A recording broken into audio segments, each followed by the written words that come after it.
네, 다음 소식입니다. 정부가 대대적인 택시 제도 개편안을 오늘 오전 발표했습니다. 기존 택시업계와 오랜 갈등을 빚어온 모빌리티 서비스를 제도화하고 고령자 택시를 점진적으로 축소한다는 내용을 담고 있습니다. 현장 연결하겠습니다. 세종시에 저희 기자가 나가 있습니다. 자, 조용 기자. 네. 예, 오래 기다렸습니다. 정부가 결국 모빌리티 서비스를 합법적으로 도입하기로 했군요. 이 결정 네, 이유와 내용을 좀 전해주시죠. 예, 말씀하신 대로 정부가 그간 택시업계와 마찰을 빚고 불법 논란이 있었던 타다와 같은 플랫폼 사업자에게 운송 면허를 내주고 이들 서비스를 모두 합법화하기로 했습니다. 정부가 이들 업체들이 제도권 안으로 들어와서 영업을 하도록 허용을 해주고 택시 산업의 경쟁력을 높이고 질 높은 서비스를 제공한다는 계획인데요. 우선 타다 같은 플랫폼 사업자에 대해서는 현재 75세 이상 개인 택시를 중심으로 진행 중인 택시 감차 수준에서 운영 가능 대수를 정해서 플랫폼 운영 사업 허가를 발급하기로 했습니다. 또 웨이고 택시와 같은 기존 택시 업체를 활용한 가맹 사업 방식에 대해서도 진입 규제를 완화하고 가맹 사업을 위한 최소한의 조건만 부여하기로 했습니다. 마지막으로 카카오 택시와 같은 중개형 플랫폼 사업도 제도권 내로 편입해서 활성화시킨다는 계획을 오늘 발표했습니다. 그렇군요. 그러면 이 타다나 카카오 택시는 이 제한 없이 전면적으로 도입되는 겁니까? 예, 우선 정부는 원칙적으로 타다 같은 플랫폼 사업자에 대해서는 일정 요건을 갖추면 합법적인 영업 허가를 해주겠다는 방침입니다. 하지만 전체 택시 면허 대수가 한정되어 있고 이 전체 면허를 또 정부에서 관리하고 있기 때문에 택시 면허 감차 추이에 따라서 허가 규모는 달라질 수 있습니다.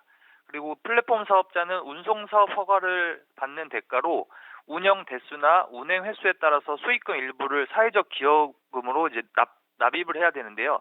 정부는 이 기여금을 이용해서 매년 1,000대 이상의 택시 면허를 매입해 관리하겠다는 계획을 발표했습니다.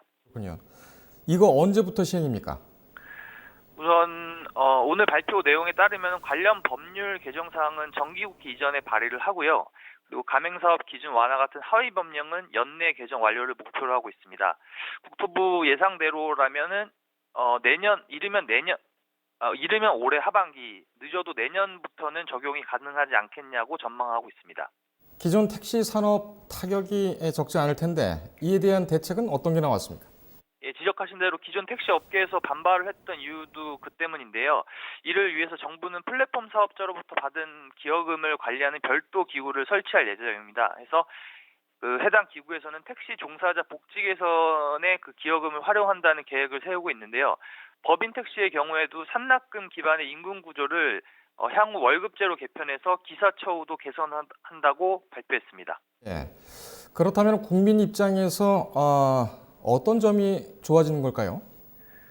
시장에서는 우선 선택의 폭이 넓어진다는 게 가장 큰 의미가 있는 것 같습니다. 지금 타다 같은 경우 이용하는 이용자들은 추가 요금을 내더라도 질 높은 서비스를 받기를 원하는 이용자들이기 때문에 시장에서 분명히 그런 일정 부분의 수요가 있고요. 그런 수요를 충족시켜 줄 수 있는 제도 개선이 이루어졌다고 보면 될 것 같습니다. 또 정부에서는 이제 그런 과당 경쟁으로 인해서 기존의 택시 요금이 올라가는 게 아니냐라는 우려에 대해서는 정부가 추가 인상이 되지 않도록 관리하겠다는 입장이기 때문에 일반적인 택시를 타고 다니시는 서민 부담 부분에 있어서도 크게 걱정을 안 하셔도 될 것 같습니다. 그리고 앞서 말씀드렸던 것처럼 월급제가 정착하게 된다면 기존 택시 기사들이 산납금에 대한 부담이 줄어들기 때문에 승차 거부도 상당 부분 해소될 것으로 보입니다. 예, 알겠습니다. 조 기자 수고했습니다. 예, 정책부 조영훈 기자였습니다.